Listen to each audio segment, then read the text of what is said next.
Hate is a strong word. How about sometimes strongly dislike?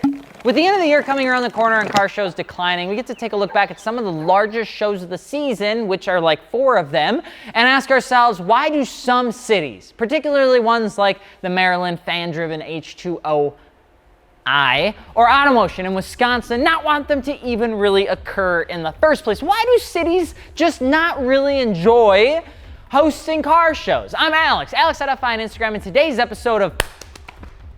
Did I lose my mic? Oh, God, thank God. Who?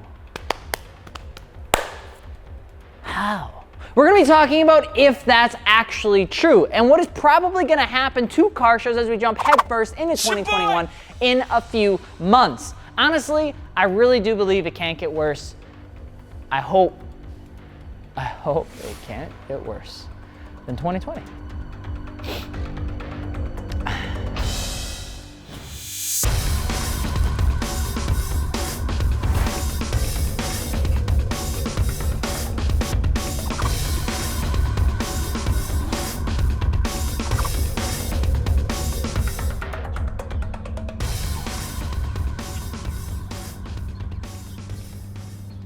And if you're just jumping into this video, hello, I'm Alex. And if you're just looking for aftermarket wheels, tires, or suspension for your vehicle, be sure to hit us up over at fitmentindustries.com, where we have everything your little heart could possibly imagine for your build. I even pinky promise. Plus, we're finally getting back to in-stock stuff on a bunch of stuff because, you know, it just happens. Car shows have always been a fantastic time and started as early as cars were probably even around. The mentality of a car show hasn't really been anything new either. It's just a different outlet for a different hobby. You just grab your car, you show up to a location, you register the vehicle if that's actually a thing, and if there's trophies, you hang out, eat food, take pictures, pet all the puppies in a 5-mile radius, because that is the most exciting part of a car show, and then eat some more, forget to apply sunscreen, maybe win a trophy, and then go home after 8 hours with a whole new list of friends to have garage days with. Whittier Boulevard had pop-up meets from the 70s. New York City had Times Square meets with the classics, and even the trade show SEMA created their own version of a car show in their outside grounds, which has garnered a lot of attention. Life was pretty good for everyone, and as the years passed on, many of these shows and the overall car enthusiast volume of people just grew. It got bigger and bigger and bigger, and it definitely did not get smaller. So what used to have 100 people now had 1,000 people, because guess what? Them boomers liked having kids, and then those kids had kids. That's us, and then you just have all of us spending money on cars, and that's just how it goes, and then that's pretty neat. The amount of people that enjoyed cars grew, and so did the new car shows. But that wasn't the pre-workout that made car shows and the volume of people attending them blow up. Oh no, it was the World Wide Web, baby, and social media did a lot of that. Now, getting a large group of people together was actually pretty easy on places like MySpace, if you remember that, or Facebook. You know, you just invited them. You made a group, invited those people too. Liked a car, invited them too. And just like that, in the early 2000s, car shows legitimately exploded, all right? The thousands went to tens of thousands, and hundreds of cars went to tens of thousands of cars because of the birth of social media and the reach that you could get through it. And all was good for car enthusiasts. It just meant that you could do more with more people. Everybody likes more. Everybody likes bigger. Bigger in Texas. Anyone could even go to a car event pretty much happening anywhere in the country, travel there on a Friday night to enjoy the Saturday show, and life was good. Until it wasn't, all right? Dun, dun, dun. As shows began to scale in size, so did the impact of where they had them. Shows like Gatlinburg, Tuner Evo, and more changed from parking lot shows to full-on exposition centers. They were shutting down, and they were having at expo centers because parking lots just couldn't do it anymore. And what used to be a single-day event had to become a 2-day show just to handle the volume of people. And the cities that supported these massive shows had to be able to support the volume of influx of people coming into their city or town from across the country. Problem is with that though, folks, okay, we can want to put on a size 30 pant, but when we're a size 34, it doesn't matter how much we beg and squeeze and suck, she ain't gonna fit, all right? And that same thing happened with the cities. They just couldn't always do it. You'd begin to see cities try to start controlling the influx of people through increased presence of the good old police force, event permit approval, and more. And in the older shows, not only did the sheer volume of people increase because of the good old internet, but you literally had multiple generations of people now attending the same show. Shows like Automotion, which have been around for legitimately decades, had your grandpa attending, your mom attending, you attending, your cousin also probably attending. It just continued to go this way. But car folks generally don't do well when it comes to rules and permit approval. A lot of times people just think of it as like guidelines for some reason, and they show up anyway even if the shows don't occur anymore. Take the greatest example that we probably have right now, and that would be the show that likely has the largest visibility, which is H2OI. That's a show that actually left Maryland in 2018, and it continues to see record numbers of automotive enthusiasts every single year going to Maryland instead of going to the actual show. But with it, and every single year it grows, a massive amount of controversy from city, police, and even automotive enthusiasts try to figure out why it's such a big deal as they're just trying to enjoy a weekend of cars. In 2020, H2OI had over 345 vehicles towed, 277 arrests,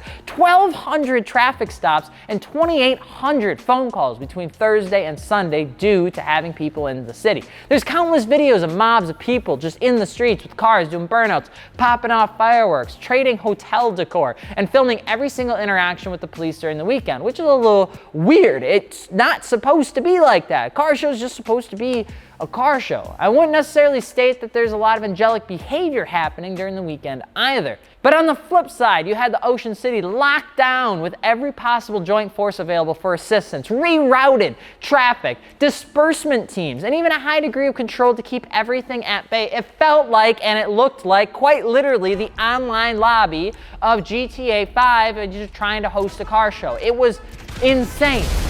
So, does Ocean City hate H2OI? Well, the short answer is that they shouldn't, because it's not the event that occurs on that weekend. H2OI left a while ago, and they host a great show. They couldn't reach agreements and didn't want to handle the growing issues of people coming in and the sheer volume of what it was growing into. But is it really a car show anymore, or is it just a party weekend? And that's the question that a lot of people continue to ask. Is it the city's fault for not trying to communicate, or is the car enthusiast's fault for running burnouts in the sand? Sometimes you just want to do Bernie Squirrely next to the beach. Is either right? I'm not entirely sure. Automotion, a classic car show weekend hosted at the Wisconsin Water Park and United States, because they get credit for that, water park capital of the world, all right? Wisconsin Dells, baby, in our backyard, is now heading down that same path. Instead of hosting and working with the new generation of shows and evolving the classic car show, which is what the Automotion Classic Car Show Weekend is about, the city is now opting to simply deny any alternative permits in hopes that it declines overall attendance of the show weekend, because they just want to have that and they don't want to deal with anything else. Because automotive enthusiasts are pretty resilient, it's tough to say that that would really ever work. You may have events transition out of the city, but the weekend will still bring in tens of thousands of car enthusiasts, because that's what the weekend is. That's what the weekend's always been known for. It's just how people get, all right? You go Sundays, you watch footballs, all right? You go Tuesdays, you got tacos, all right? You go Thursdays, you get tequila, all right? You go to the third weekend of May, you go to Automotion. It's just what you do. This is what car people do. They cruise, they hang out on sidewalks, and they try to get other people to do burnouts, all right? But that's probably not always what you should do. Cities may hate car shows, but they shouldn't. The same reason the car show organizers shouldn't hate the city for having a couple two-tree regulations. It should be a joint effort. And unfortunately, the bad eggs can ruin it for everyone. Bad apples, not eggs. Why would I say eggs? Everyone gets on the defensive, and then you end up getting car enthusiasts to purposely egg on the city. And the city goes out of their way to making it a living hell for the people there that are actually just trying to enjoy cars. It just makes it this weird feeling of polar opposites, and everyone just needs to calm down. It's gonna be okay. The only way car shows in cities will be able to get along is through communication. It's like a relationship. If you're in a relationship that's been longer than 2 years, you know what I'm talking about. It takes a lot of that. It usually requires both to talk, to do things they normally don't want to do, and watch The Notebook together so that you can then watch John Wick 3 together. It's a give and take, boys and girls, but if neither end up doing that, you'll continue to watch some of these massive shows only get worse year over year, and it's everyone's job to try and preserve that communication, to try and preserve those car shows, because that is so important to our community. And having those things out there in Wisconsin or in Maryland or in Texas or in California or any of the states that you're hosting big shows, you have to continue to try and create a healthy community to come together.